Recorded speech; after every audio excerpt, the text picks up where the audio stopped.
지난 한 주 북한 김정은 위원장의 신년사에 큰 관심이 쏠렸습니다. 북한의 한 해 정책 방향은 물론 대남, 대외 메시지까지 담겨 있기 때문인데요. 하지만 김정은 위원장은 집권 후 처음으로 신년사를 생략하고 전원회의로 대체했습니다. 그리고 전원회의 결과를 통해 드러난 북한의 새로운 길은 경제 건설을 지속하면서도 군사력 강화와 난관을 뚫겠다는 정면 돌파전이었습니다. 북한은 또 새로운 전략무기 공개를 예고하기도 했는데요.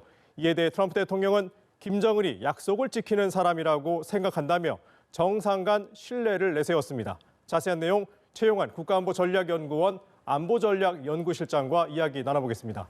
어서 오십시오. 네, 안녕하세요. 지난주 한 주간 동안 이제 김정은 위원장의 신년사에 관심이 컸었는데 김 위원장이 집권 후 처음으로 신년사를 발표하지 않았거든요. 이유가 어떻게 된다고 보십니까? 일단은 작년 말에 있었던 그 전원회의의 특수성에 주목할 필요가 있을 것 같습니다. 작년 4월 달에 전원회의가 있었고요. 12월 달에 또 전원회의를 개최했는데 그렇죠. 12월 전원회의가 굉장히 독특했었습니다. 일단 나흘 정도 개최한, 여러 날 개최한 굉장히 이례적인 회의였었고요. 그리고 1년에 2번 하는 것도 좀 이례적입니다. 당 규약상 그 전원회의는 1년에 한 번 이상 개최할 수 있다라고 돼 있긴 하지만 여러 번 열리는 경우는 또 그렇게 많지 않았었기 때문에 그렇고요. 그리고 이제 사전에 개최하겠다고 예고를 하고 열린 전원회의도 굉장히 이례적인 상황이었습니다. 12월 초부터 이제 얘기를 했으니까. 그렇죠. 그리고 또 개최한 시기가 사전에 개최하겠다고 했으면서 날짜를 밝히지 않고 연말 시한 전에 이제 미국이 어떻게 나오는가를 보고 개최한 회의였기 때문에 시기가 굉장히 뒤로 밀렸고 그러다 보니까 신년사하고 거의 겹치면서 발표하지 못하는 것도 문제가 있었던 것 같고요. 그리고 또 하나는 이제 그 신년사를 발표하게 되면 작년에 있었던 일에 대한 총화를 하게 됩니다. 근데 작년, 재작년에 김정은이 육성으로 약속한 것들이 굉장히 많이 있는데 그것을 신년사를 하게 되면 평가를 하기 굉장히 난감한 측면도 하나 있고요. 또 하나는 결과적으로 신년사를 김정은 육성 신년사를 발표하지 않음으로 해서 실제 전원회의 내용을 보면 좀 센 표현들이 들어있거든요. 그거에 김정은 스스로가 얽매이지 않으려는 그래서 어떤 정책적인 융통성을 가지려는 의도도 있지 않았을까 그렇게 추측해 봅니다. 김정은 위원장이 실제 이제 드러나지 않음으로써 인해서 수위 조절하는 측면들이 좀 반영이 됐다 이렇게 보시는 그러니까 거죠? 뭐 충격적 실제 행동에 들어가겠다라고 김정은 위원장이 직접 육성으로 이야기를 하면 북한 체제 특성상 무언가를 하기를 해야 됩니다. 근데 이제 그 말을 김정은 육성이 아닌 전원회의 내용을 보도하는 식으로 했기 때문에 조금은 자율성이 생긴 거죠. 지금 보면 이제 1956년도에 김일성 주석이 정치적으로 굉장히 위기에 몰린 상황이 있었지 않습니까? 이제 8월 종파 사건이라고 하는데 이듬해 이제 신년사를 당시에 발표하지 않았지 않습니까? 그래서 이번에 신년사를 발표하지 않은 것을 두고 일각에서는 그 할아버지인 김일성 주석을 따라하는 것이다. 이런 좀 시각들도 있고요. 또 하나는 현 국면을 굉장히 엄중하게 바라보고 있는 것 아니냐 북한에서 이런 좀 시각들도 있는데 실장님께서는 어떻게 좀 보셨습니까? 사실 북한 신년사가 46년도부터 발표가 됐습니다. 그런데 첫 번째 이제 발표가 안 된 게 금방 말씀하신 57년 신년사이고요. 그 다음에 66년부터 70년까지 5년 동안 신년사가 아니라 노동신문 사설로 대체한 경우가 있었고요. 그리고 이제 87년에 최고인민회의 시정연설로 대체한 경우가 있었습니다. 근데 아까 좀 전에 앵커께서 말씀하신 것처럼 57년 신년사가 안 나온 걸 보면 56년에 이른바 8월 종파 사건이라고 그래서 연안파 소련파가 김일성을 축출하기 위한 전원회의를 준비해서 북한 내부적으로 굉장히 심한 그 권력 투쟁이 있었던 시기가 있습니다. 그 혼란스러웠던 시기에 처음으로 신년사가 발표가 안 됐고요. 60년대 말 시기도 이른바 갑산파 사건이라고 그래서 북한 내부 권력 투쟁이 있었던 시기입니다. 근데 그 시기와 56년 그리고 60년대 말 시기를 비교해 보면 역시 권력 투쟁이 있었던 순간 동시에 국가 발전 전략에 대한 대논쟁이 있었던 시기입니다. 북한 내부적으로. 그러니까 지금 상황이 그때와 비슷한 상황을 이렇게 연출하는 것은 북한 입장에서는 새로운 국가 발전 전략과 관련돼서 북한 지도부가 이 상황을 굉장히 엄중하게 보고 있다라는 것을 은연중에 암시하는 상황이라고 볼 수 있을 것 같습니다. 지금 보면 이제 신년사 대신에 이제 실제 말씀하셨지만 28일부터 31일까지 진행된 나흘 동안 진행된 전원회의 결과를 보도하는 걸로 이제 그친 상황이지 않습니까? 그런데 이제 여기서 우리가 관심 갖고 있었던 부분이 뭐냐면 새로운 길, 북한이 과연 새로운 길을 뭘로 제시할 것이냐 이런 부분에 대해서 관심이 컸는데 정리를 해보면 경제 건설을 지속하면서도 군사력 강화로 난관을 뚫겠다. 뭐 정면 돌파하겠다라는 그런 의지를 담은 그런 내용들이 예. 좀 상당수 있었던 것 같은데 일부에서는 경제와 핵을 병진해서 가는 그런 노선을 선택하지 않겠느냐 이런 전망들도 있거든요. 이번에 어떻게 보셨습니까? 그 전원의 보도 내용을 보면 네. 지금 현재 상황이 경제 제재와 자력갱생의 대결이다라고 전체를 인식하고 있고 경제 제재를 돌파하기 위해서는 결국에는 자력갱생을 통해서 경제 제재를 돌파하게 될 텐데 그러려면 주전선은 경제다라고 이야기를 하고 있거든요. 그래서 전체 보도문의 한 절반 이상을 경제하려고 있습니다. 그렇죠. 그래서 예. 농업 증산부터 각양각이한 그 산업 부분 그리고 경제에 대한 내각의 역할 이런 거에 대한 강조가 굉장히 두드러지고 있고요. 그리고 뒷부분에 가면 정치 외교적인 역할 그리고 군사적 강화 부분에 있어서 이제 좀 강한 표현들이 있습니다. 뭐 충격적 실제 행동을 하겠다, 네. 자위적 국방력을 강화시켜 나가겠다, 네. 그리고 핵 억제력을 계속 유지해 나가겠다라는 표현들이 들어 있습니다.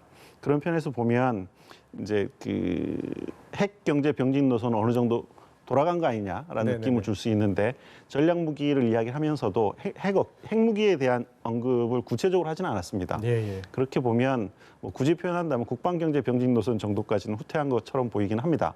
근데 그 정치 외교적 노선, 군사력 강화 등등을 이야기하면서도 제일 앞부분에 이야기한 건 외교전선이었었거든요. 물론 외교전선에 대한 내용이 구체적으로 언급되진 않았지만 그 부분을 먼저 이야기한 것은 그 저희가 걱정했던 것보다는 그 표현의 수위가 좀 많이 조정된 것으로 보입니다. 그러니까 이제 경제를 강화하겠다, 또 자력갱생하겠다는 부분은 강조를 했지만 이 핵병진보다는 좀 군사 노선을 좀 강화하겠다는 측면으로 이해하는 게 좀 낫겠다 이 말씀이신 거죠? 핵을 포함한 전략 무기를 굉장히 약간 두리뭉술하게 표현하고 있어서 네네. 그 위협의 수위는 조금 조절이 된 것으로 보입니다. 지금 이제 실장님께서도 언급을 하셨지만 이 전원회의 결과에서 어떤 얘기들이 나왔냐면 이 조만간 그러니까 곧 새로운 전략 무기를 목격하게 될 것이다 이렇게 이제 표현한 부분들이 있지 네. 않습니까? 그래서 이제 전략 무기라고 한다면 이제 미국 입장에서 봤을 때는 이제 핵 투발 수단을 주로 이제 전략 무기라고 얘기해서 뭐 폭격기가 될 수도 있고 또는 예, 뭐 예. 잠수함 이런 것들이 이제 연상이 되는데 북한에서 말하는 그런 전략 무기는 뭐 어떤 것들이 될 수 있을까요? 뭐 전략 무기에 대해서는 여러 가지로 이야기를 할 수 있을 텐데 예. 그 핵심은 이제 미국하고의 관계를 중심으로 생각해 봐야 될 것 같은데 핵심은 네. 두 가지라고 생각합니다. 첫 번째는 네. 미국 본토를 타격할 수 있는 수단을 확보할 수 있느냐, 이른바 그 ICBM을 만들 수 있느냐, 네. ICBM의 사거리를 얼마나 늘리고 네. 혹은 그 사거리하고 탄두 중량은 트레이드오프 관계에 있기 때문에 네네. 얼마나 엔진 추력을 높일 수 있느냐 관건일 거고요. 또 하나는 미국의 선제 공격을 받았을 때 혹은 그때 생존할 수 있는 무기를 얼마나 확보할 수 있느냐 굉장히 중요하거든요. 네네. 그 무기를 잘 감출 수 있는 무기, 군사적으로 이야기하면 생존력이 높은 무기를 얼마나 만들 수 있느냐도 예, 예. 관건이거든요. 그게 그 잠수함 발사 미사일 같은 것들이 대표적입니다. 네네. 그래서 이제 그것과 관련된 이야기들을 하고 있는 것이고요. 그리고 2016년 상황으로 되돌아가 보면 그때 북한이 한참 ICBM을 쏠 때 네. 이제 위성 발사를 겸하고 있었습니다. 예, 예. 그때 북한이 실제로 주장을 했었고 우리가 의심했던 것 중에는 군사 위성을 가지려고 하는 게 아니냐 이런 이야기들도 있었죠. 네. 자, 그래서 저 일부에서는 다탄도 ICBM을 공개하는 거 아니냐 이제 그런 좀 전망을 내놓고 있거든요. 이제 뭐 2017년도로 돌아가 보면 당시에 이제 다탄도 미사일과 관련된 그런 부품이 좀 공개되기도 하고 그래서 예. 좀 이런 부분에 좀 초점을 맞추는 부분도 있는데 그 부분은 어떻게 보십니까? 사실 제가 무기체계 전문가가 아니어서 뭐 얼마나 말씀을 드릴 수 있을지 잘 모르겠는데 다탄두 미사일이라는 게 하나의 로켓에 여러 개 탄두를 얻는 기술을 얘기하는 거거든요. 한 번 쏴서 그렇죠. 한 번에 여러 군데를 공격할 수도 있고 혹은 안에 이제 디코이라고 가짜 탄두를 넣어서 미사일 방어 체계를 무력화시키는 방법을 쓰기도 하는데 예, 예.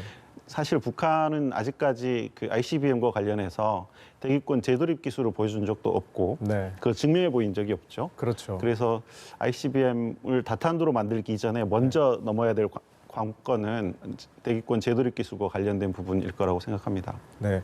자, 이제 북한의 도발, 이제 북한에서 이제 실제 도발에 나설 것이냐 이런 부분에 대해서 좀 저희가 좀 짚어봐야 될 것 같은데 연초부터 또 미군 정찰기들이 한반도 상공에서 작전을 계속 좀 수행하지 않았습니까? 이런 예. 걸로 봤을 때는 북한의 내부적으로 뭔가 문제가 있는 것이 아니냐, 뭔가 실험을 준비하는 것이 아니냐 이런 좀 생각을 갖게 하는 부분들도 있거든요. 그래서 뭐 1월 8일 뭐 김정은 위원장의 생일이나 아니면은 뭐 2월 16일 김정일 국방위원장의 생일에 맞춰서 뭔가 이게 도발 카드를 내놓는 거 아니냐 이런 시각들도 있는데 실제 뭐 이렇게 나설 수가 있을까요? 그런 가능성에 대해서는 어떻게 보십니까? 사실 그 김정은 국무위원장이 이야기한 연말 시점은 지났습니다. 네. 그래서 이제 언제 북한이 도발을 하더라도 네. 이상하지 않은 시점이거든요. 네, 네, 네. 근데 이제 말씀하신 것처럼 무슨 생일을 이렇게 이야기를 하는 거는 어떤 명분으로 도발할 것이냐 굉장히 중요한 것 같아요. 네. 왜냐하면 전체적으로 협상이 결렬되었을 때 협상 결렬의 책임이 누구에게 있는가에 따라서 그 다음 수 넘어가는 게 굉장히 중요하거든요. 북한 입장에서는 중국이나 러시아하고 어떤 외교적인 연대를 꾀하려고 하면 네. 전체 협상이 북한은 최선을 다했으나 미국이 배신을 해서 협상이 깨졌다라고 주장할 수 있어야 되기 때문에 네, 네. 생일이나 이런 시기보다는 오히려 한미 연합훈련이라든가 같이 중단하기로 했던 것에 대한 약속 비이행을 빌미로 북한이 뭔가를 할 거라고 생각을 합니다. 그 전에 뭔가를 한다고 하면 그것은 핵실험이나 ICBM 발사와 같은 어떤 그 고강도 도발보다는 네네. 훨씬 그보다 낮은 수위의 도발을 먼저 할 거라고 생각합니다. 그 연말에 북한이 이제 우주 개발은 강대국의 전유물이 아니다 이런 좀 논평도 하지 않았습니까? 그래서 예. 꼭 그 ICBM은 아니더라도 위성 발사관을 쏘지 않겠냐 이런 부분에 대해서는 어떻게 보십니까? 그럴 개연성은 충분히 있다고 생각합니다. 네. 아까도 말씀드린 것처럼 이제 북한이 얼마 전에 그 서해 위성 발사장에서 로켓 시험을 했었고요. 네. 그리고 그 로켓 시험 할 때 그 자신들의 전략적 지위를 바꿀 수 있는 무기 무언가라고 이야기를 했었는데 네네네. 군사 위성은 대표적으로 그것과 관련된 것이거든요. 북한이 가지고 있지 못한 것이 그 위성을 이용한 그 감시 체계 이런 것들이 북한이 가지고 있지 않기 때문에 네. 그리고 또 위성을 발사하는 것은 우주의 평화적 이용과 관련된 권리이기도 합니다. 네, 네, 그래서 네. 북한은 아마 거기에 관심을 가지고 할 텐데 어찌됐든 그 유엔 결의상에서는 북한이 그것을 위성이라고 주장하더라도 결국엔 트리거 조항이 있어서 제재의 대상이 됩니다. 네. 그래서 그런 선택은 하지 않았으면 좋기를 기대하는데 어떻게 될지는 그러니까 두고 봐야 될 것 같습니다. 일단 북한이 위성이라고 주장을 하면서 발사를 했어도 그것은 유엔 결의안 위반이 되기 때문에 실제로 나서기는 쉽지 않을 수 있다. 사실 ICBM 발사와 거의 동일한 수준으로 국제사회는 대응할 거라고 생각합니다. 네. 자, 이제 북한이 이번에 어떤 부분들이 있냐면, 자, 약간 대화의 여지를 남기는 그런 부분들도 사실 포함이 돼 있거든요. 그래서 핵 억제력 강화의 폭과 심도는 미국이 대조선의 입장에 따라서 상향 조정될 것이다. 이런 이제 문구가 포함이 돼 있습니다. 그러니까 결국은 예. 미국에서 어떻게 할 것이냐에 따라서 우리가 대응 수위, 도발 강도를 결정할 거야라는 그런 의미인데 미국과 대화를 계속 이어가겠다는 뜻으로 좀 해석할 수 있을까요? 그렇죠. 그러니까 전략 무기는 곧 보여줄 거다라고 네. 했는데 핵 억제력의 강화 폭과 심도는 미국이 어떻게 하느냐에 달려 있다라고 표현을 하고 있어서 네. 핵무기와 관련된 부분에서는 조금 더 신중한 모습을 분명히 보이고 있는 게 사실이고요. 그리고 굉장히 좀 저희 과잉 해석일 수도 있는데 방금 말씀하신 부분에 대한 영어 표현이 네. 아마 데미 메시지일 것 같은데 네네네. 여기 한글 표현은 상향 조정인데 상향 조정. 영어 예. 표현은 적절히 조정이라고 되어 적절히. 있습니다. 네. properly coordinate라고 되어 있거든요. 네. 그래서 영어 표현은 조금 더 마일드한 표현을 쓰고 있습니다. 물론 그렇다고 하더라도 그게 이제 이 내용을 포함하고 있기 때문에 정확히 어떻게 해석해야 될지는 조금 의문이긴 한데 어쨌든 그 미국에 대해서 이야기를 할 때 전체적으로 협상 문턱을 굉장히 높인 건 사실인 것 같아요. 네네. 과거에 비해서. 네. 그렇지만 협상의 의지를 여전히 조금은 협상의 여지는 열어놓고 있는 것처럼 보입니다. 그러니까 협상은 계속 진행하겠다. 이제 그런 뜻으로 읽힐 수가 있을 것 같은데. 자, 이번에 이제 전원회의에서 이제 중요한 부분이 당 부장급 인사들이 대거 교체가 됐습니다. 한 3분의 2 정도가 바뀌었는데. 자, 이번 조직 개편과 관련해서 우리가 좀 눈여겨봐야 될 부분들이 어디에 있는지 좀 짚어주시죠. 일단 이번 조직 개편은 김정은 시기 들어서 지속적으로 이어왔던 것들의 그 맥락에서 이해를 해야 될 네. 것 같고요. 전체적으로 그 전원위기 발표문을 보면 자력갱생을 통한 정면 돌파를 하겠다고 했고 그 정면 돌파전을 위한 인사 개편이라고 보입니다. 첫 번째는 이제 당 군사부를 복원한 게 좀 눈에 띄는데요. 그러니까 군에 대한 당의 영도 체계, 당의 지휘 체계를 좀 강화한 측면이 보이고 그리고 이제 그 군 관련된 인사를 호명할 때 총참모장보다 인민무력사항을 먼저 불렀거든요. 그렇더라고요. 인민무력사항을 먼저 불렀다는 이야기는 그 경제 건설에 있어서 군의 역할, 좀 더 강화하겠다라는 의미처럼 읽혀서 그냥 흥미로운 부분이었었고요. 네. 또 하나는 이제 그 당에 대한 경제 정책과 관련된 인사가 좀 있었습니다. 부총리 겸 국가계획위원장을 바꿨고요. 네. 그리고 그 과학기술 부분에 대한 강조가 굉장히 두드러졌었는데 국가과학원장도 교체가 된 것으로 보입니다. 그리고 석탄공업상도 바뀌었고요. 전체적으로 보면 고령자들이 좀 빠져나가고 김정은 위원장의 측근들이 부각하는 것으로 보입니다. 김여정 위원장도 그런 것 같고, 김여정 부부장도 그런 것 같고요. 네네네. 그리고 이제 일부 그 김형준 전 주로대사처럼 외무성 인사들이 조금 약진하는 것도 눈에 띄는 부분입니다. 자, 그래서 이제 어쨌든 경제 부분에 좀 더 힘을 싣겠다라는 김정은 위원장의 의지가 좀 엿보이는 그런 인사다. 이렇게 좀 볼 수가 있을 것 같은데. 자, 미국 반응도 좀 살펴보겠습니다. 트럼프 대통령이 이제 신년에 이런 얘기를 했습니다. 나는 김 위원장과 좋은 관계에 있고 또 김정은이 약속을 지키는 사람이라고 생각한다라고 하면서 여전히 북미 간의 정상 간의 신뢰가 남아있음을 이렇게 좀 강조를 하고 있는데 이거 어떤 의미로 좀 해석해야 될까요? 그 개인적 친분을 굉장히 중요시하는 트럼프 대통령의 어떤 특성하고도 굉장히 관련이 있는 부분인 것 같고요.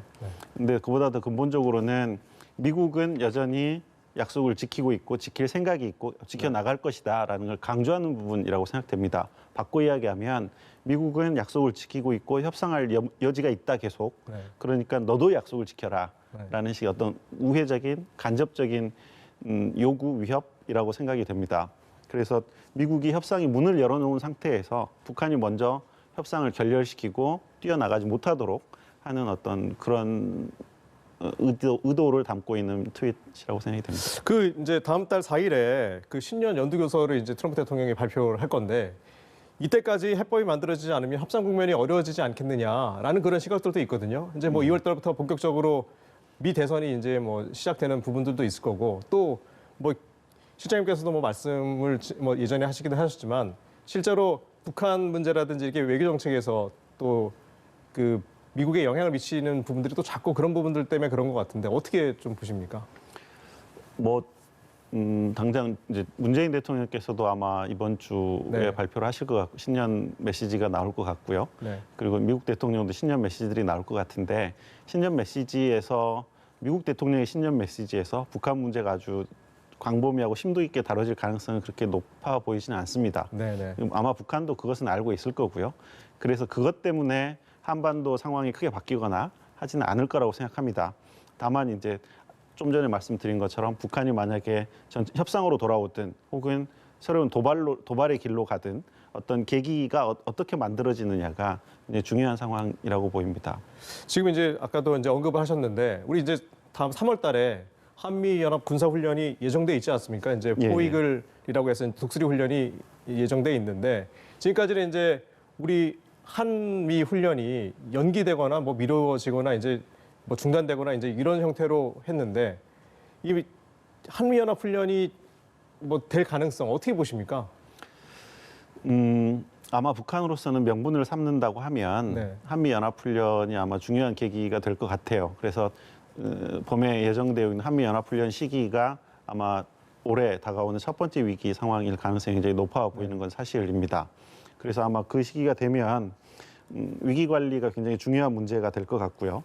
그리고 전반적으로 올해를 조금 긴 호흡으로 보면 만약에 그렇게 해서 북미 협상이 교착 상태에 빠지게 되면 중국이나 러시아를 이용한 어떤 우회적인 방법 혹은 다자 협상 틀이 새롭게 부각될 가능성도 있다고 생각합니다.